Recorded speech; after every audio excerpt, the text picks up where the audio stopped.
Malungkot na balita po, pumanaw na ang batikang aktres na si Belia Flores o Remedios Papadansal sa totoong buhay. Ang mainit na balita hatid ni Haji Rieta. Hinihiling ko lang po sa mga fans niya, sa friends niya, na huwag po nilang kakalimutan na may Belia Flores po sa Philippine industry.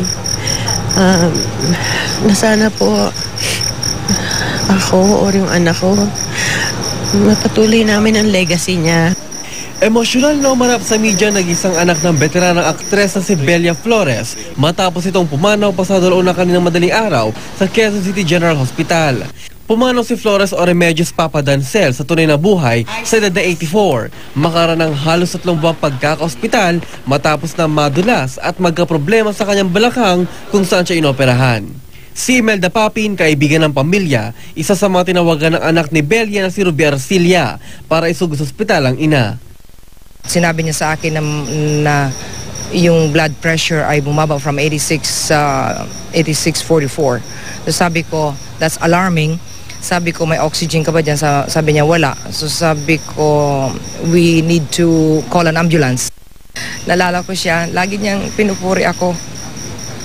Laging successful yung show ko sa Vegas.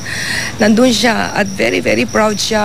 Dumating din sa ospital ang showbiz host at kolumnistang si Butch Francisco matapos mabalitaan ng sinapit ng veteranang aktres. Nitong Pebrero naman ngayong taon, na-stroke siya at dito na raw mas lalong lumala ang kondisyon niya. Pero hindi nasahan ng pamilya ang agarang pagkawala ng mahal sa buhay. After the stroke, lahat po ng medication, lunas and all that, binigay po sa kanya. And home care na lang ang kanyang ang dapat namin gawin sa kanya. Labis naman ang pasasalamat ng anak ni Flores sa lahat ng mga tumulong sa pagpapagamot sa kanyang ina. Mom. Mom.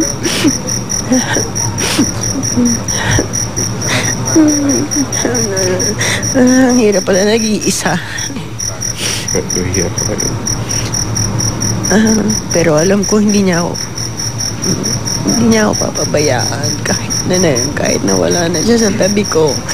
Sigurado nandyan pa rin siya, makikialam sa akin. And talaga naman, she's really been a mother to me. Ilalagak sa Loyola Memorial Home sa Commonwealth Avenue ang labi ni Flores. Haji Rieta, GMA News.